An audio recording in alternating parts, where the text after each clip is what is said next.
So this video is to help you with the creation of Maya Angelou, another Making Women Who Made History design.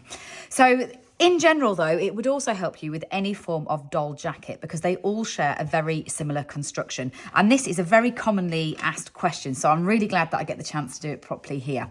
So when you're creating a doll's jacket, and Maya's is done exactly the same way, what you're doing is you set off by a long chain here, so at the bottom, and then you're actually working in rows backwards and forwards until you get a big solid chunk like that. So you've got a big long rectangle, and then what you do is you stop and you just work a section of the stitches there like that, then you rejoin and you work this section like that, and then you rejoin and you work this section like that. So what you've got is a large rectangle where you've crocheted 3 panels off the top of it. Now to turn it into a jacket, what you do is you actually fold these panels on the side inwards like this to create the top of the jacket. So you have got some overlap there. That's normal that you've got overlap on the front. And what you do, so you folded them inwards like that, is you're just going to sew 6 stitches across the top inwards. So using your end that's on the top corner, or rejoin if you haven't left one on there. Fold that flat like that, and then just sew across the top.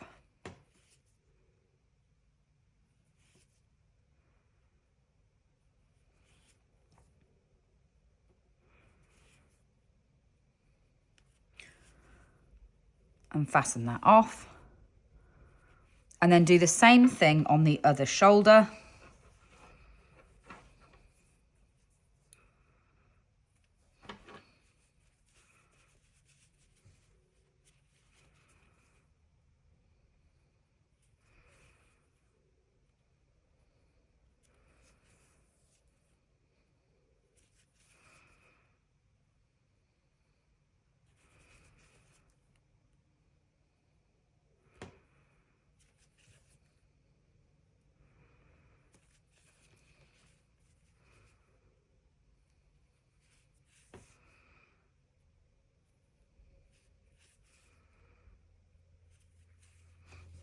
Like that. Then to continue the finishing of the jacket, what we're going to do is actually fold these backwards to create the lapels. So we'll create 2 triangles of lapels here, which will be the opening of the jacket at the front. And all I'm going to do to fix those in place is fold them to where I want them to be. So fold them back on a triangle like that, and then I'm just going to sew those right the way through to fix them in position.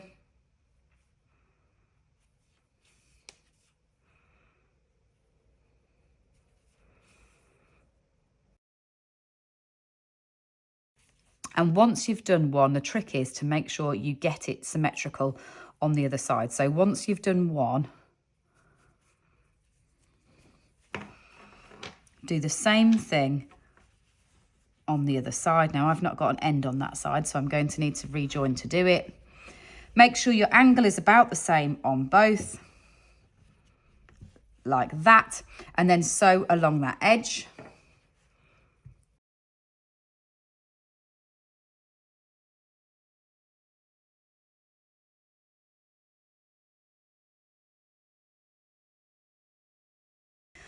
So that forms the central basis of our jacket. What we're then going to do is actually pick up the stitches on the edges of here and crochet the sleeves directly on. Now, just to answer a question really that I know will occur to some of you, is to do with the invisible rose technique. So anybody that's made a lot of TOFT patterns might be aware of the invisible rose technique. And what that is working into the other side of the fabric when you're doing rows in order to give you the same texture as if you were doing rounds. So do you see the difference in the texture for the jacket to her trousers? If you truly were somebody who enjoys that invisible row technique, doesn't worry about it slowing you down, you absolutely could make the whole of this piece of the jacket using that invisible rose technique, and that way you won't get the slight change of texture when it comes to adding the sleeves. Now, I've not opted to do that on mine. I've gone in for normal rows, but it does mean that my sleeves will have a slightly different texture to the rest of my jacket. So when it comes to rejoining for the sleeves, we're going to double crochet 18 stitches. So we need to do 9 off each side. So I'm going to just slip stitch in here at the base of my arm on one side, like that. And then I need to double crochet 9 up to the top and then 9 back down at the other side. So go in,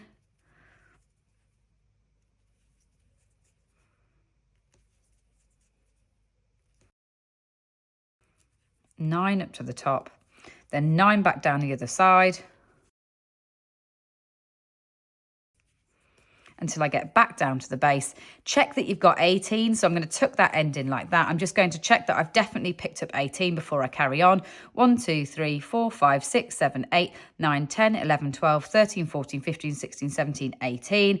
That'll mean that you're then not going to have to make it separately or sew it on, anything like that. You can literally just now crochet straight in. So I'm going to add a stitch marker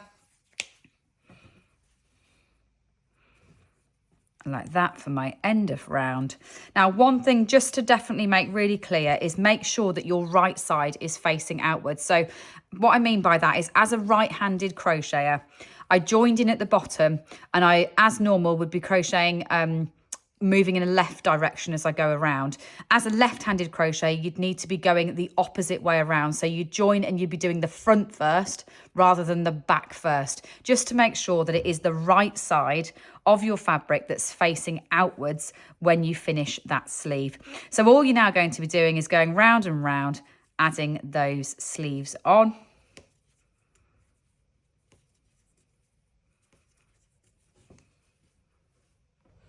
So then moving on to the hair. In some ways, quite an easy hairstyle for a doll actually compared to some others. So what I've done is you've colour changed your hairline in. So you're using your charcoal and your fudge. So you've colour changed that in. And then I've slip stitched just beneath one ear. Now, as a right-handed crocheter, that's going to be the doll's right ear. As a left-handed crocheter, you'd need to be going in on the left and moving in the opposite direction. And that's just to make sure that they are wrong side facing, so they curl up and backwards. All you're then going to do is chain 8 and then treble increases. So treble 2 into the stitches as you come back down. So you've trebled 8, you miss 1, 2, you've chained 8, should I say, you miss 1, 2 chains, and then you go 1 treble, 2 trebles, 1 treble, 2.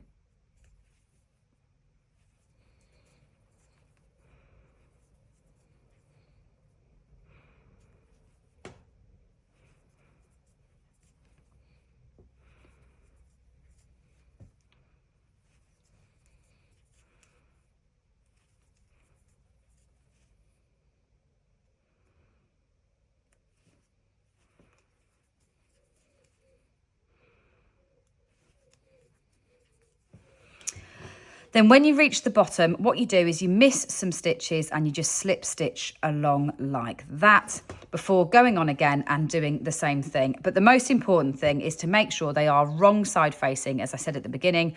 That way they will curl up and back off the face rather than down towards the face.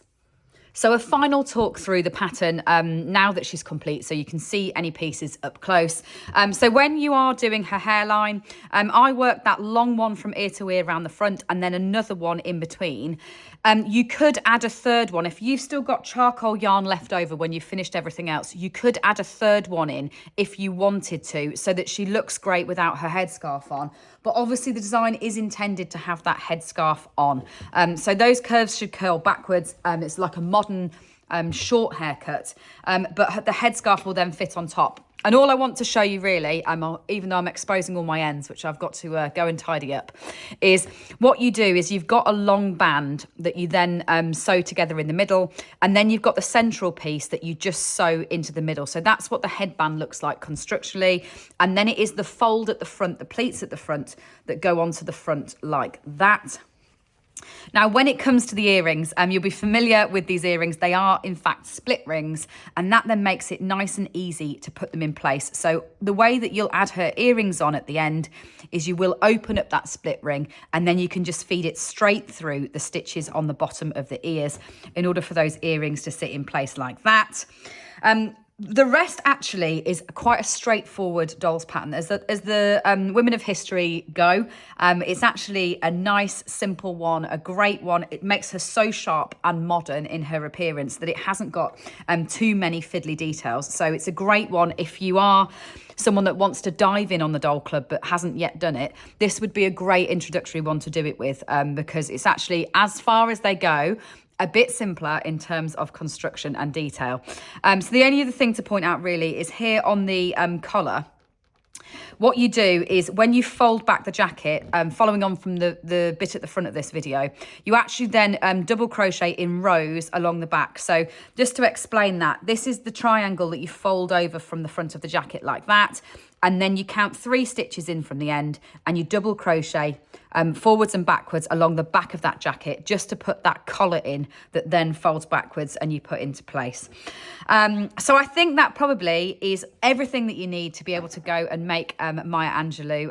I really have enjoyed putting her into the collection. I'm really proud of such a modern woman going in a different way compared to the summer ones that we've done recently. So I really hope you enjoy doing it. Please share your pictures. This is Maya Angelou.